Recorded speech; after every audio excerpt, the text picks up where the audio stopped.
Hey there everybody, this is Gary from Constricted and Addicted.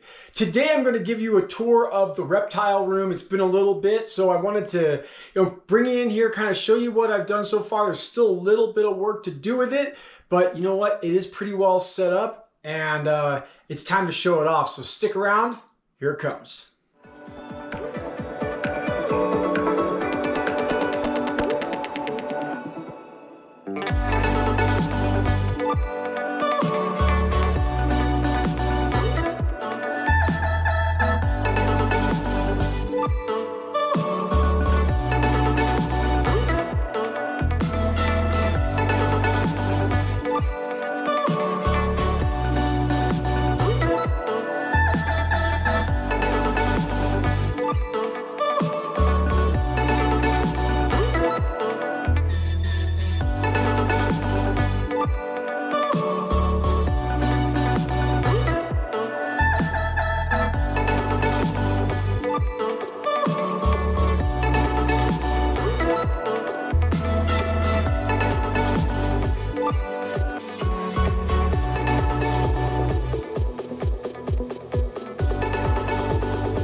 So this room has been a long time in the making. I've kind of designed it in my head quite a few times on how I wanted it to be, and this is what I came up with. It's a pretty small room. It's not like it's the largest room in our house, but it's enough where if I want to come in here and sit down with the animals, I've got a chair, I've got a footrest, light. If my wife wants to come in here and she wants to read, she can also do that. So what I've got here is I've got 4 reticulated pythons. I've got 7 of my boa constrictors in here. And then I have Willie, who is the only snake that did not eat this weekend. So that's why I've got him out. Plus, this guy is such a beautiful, wonderful animal. I don't interact with him enough. And when I do, he's always just, awesome. And most of you guys know I'm not a real big ball python fan, but Willie is awesome. I really do like this animal. But I also have Willie in a bin. I believe, in my opinion is that these enclosures are too big for a ball python. I keep them in a smaller bin, and he's in a rack in another room with another one of my smaller boa constrictors, which again, I feel is just a little bit too small to put into these enclosures yet, just because of his size, and I don't want it to feel like it's vulnerable. I want it to feel safe and secure. And I'm gonna give him a couple of more months and maybe move him into this bottom enclosure here that doesn't have a snake in it yet. But this was my dream. This was my passion right here. Every one of these enclosures came from Animal Plastics. Animal Plastics has been very good to me, other than, of course, and anybody who owns anything from Animal Plastics knows that their shipping times are a little bit out of whack. But the enclosures are certainly worth the wait. You know, I started out with one of these enclosures when I had a snake in that room, a snake in this room, snakes in the other room, and I really wanted to have everybody in one room. And to be able to do that, I was able to achieve that with the Animal Plastics enclosures. They stack really nice, and they house all my animals great. It cost a little bit of money, and it took a little bit of time. When I bought all these enclosures, they were bought bare bones. I didn't buy lighting with them. I didn't buy heating pads with them. All I bought were the bare bone enclosures. So as what I've done is added the LED puck lights, which are all controlled by a remote, those batteries last forever. So typically what I like to do is I like to change out the batteries in the lights when I do the enclosures. So I'll give everybody a deep clean. I'll throw everybody in a bin, let them soak, let them wash, do whatever they do. And while I'm doing that, I disinfect the tubs, do everything that I need to do to them, change out the lights, and it just seems to be a very simple process for me. Now, I know that I'm going to get questions like, well, how come some of your animals are on cocoa and some of your animals are on paper?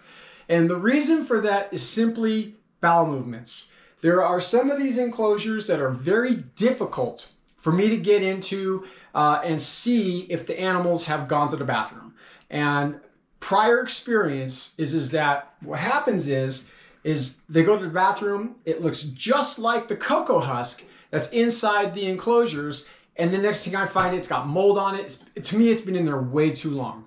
So the animals that are harder to see, I use the paper towels on, and the ones that are very easy to see, I use the cocoa husk on.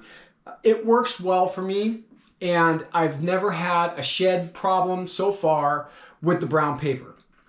I don't know if you can see this right here, but thanks to Chris McVicker for the suggestion, but it's simple. I just pull the paper out, cut off a 4-foot sheet, throw it in there, and I'm done. It's very, very simple. So, but anyways, like I said, I really wanted to get this room put together. I wanted to get all my animals in here, and I have finally got that done. And this is it. You know, the other thing that I've got is another animal that I acquired, which is not a snake. I'm going to go see if I can get it out of the reptile room right now, bring it in, and show him off real quick. So a few weeks ago, I was over at the pet store to pick up some gecko food and some other stuff, and I ended up with this Euromastix. And the really cool thing about this Euromastix is it looks like a dragon. Pretty cool animal. It's not, super sociable. It's pretty cool. It hasn't tried to get away from me, but it definitely, after a few minutes of handling, he doesn't like to be handled too much anymore. And he'll let you know, he'll try to get away. He doesn't bite. He doesn't try to, do anything out of the ordinary. He just tries to run away. So that's like my way of understanding that, he's done. He doesn't want to be held anymore. And so I put him back. Now, the thing about the Euromastix is really cool is it's a vegetarian. It doesn't eat any sort of meat. So what he gets to eat is, lettuce and whatever the stuff is that we give him. I haven't really checked. This is my wife's animal, and she's vegetarian. So that's why we got him. But anyways, very cool. What the heck is its name? I forget. If I remember its name, I'll put it in the comments below. But that's it for this video, you guys. Thanks for watching. I appreciate it. Videos will become more constant for sure. Just had a lot of things going on, and I definitely want to be doing a video every Thursday night, getting it out once a week. So look for them. I appreciate it. Thanks for watching.